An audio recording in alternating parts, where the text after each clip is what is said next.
7 अगस्त से 17 अगस्त तक चीन के जनूब मगरबी सूबे सिचुआन के शहर चेंगडू ने 12वीं वर्ल्ड गेम्स की मेजबानी की है।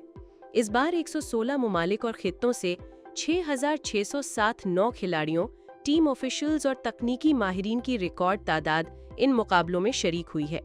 52 ममालिक और खित्तों के खिलाड़ियों ने सोने के तमगे जीते, जबकि 81 ममालिक और खित्तों के खिलाड़ी पोडियम तक पहुंचने में कामयाब हुए। ऐसा वर्ल्ड गेम्स की तारीख में पहली बार हुआ है। ये इवेंट सिर्फ खेलों के रिकॉर्ड्स तोड़ने तक महदूद नहीं रहा, बल्कि इससे सकाफती तबादलों की सूरत में खेलों की असल रूह भी उजागर हुई और कारोबारी मौक़े को भी फ़रोग़ मिला है। इसके साथ साथ ये मुकाबले चेंगडू की आलमी सतह पर पहचान कराने का एक बेहतरीन प्लेटफॉर्म भी साबित हुए हैं। हमने चेंगडू का इंतखाब इसलिए किया क्योंकि हमारी तवक्कुआत बहुत बुलंद थीं। यहाँ शानदार मकामात भी हैं और इस शहर के पास इवेंट्स के इंतजामात के लिए बेहतरीन माहिरीन भी मौजूद हैं। यहाँ आप सब कुछ रातों रात तरतीब दे सकते हैं। ये चीज़ दूसरे ममालिक से बड़ा फ़र्क पैदा करती है।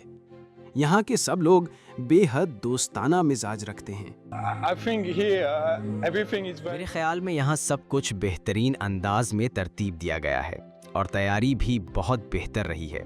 जाहिर है कि यहाँ लोगों की मुस्कुराहट और लगन ने वाकई हर चीज़ को ख़ास बना दिया है।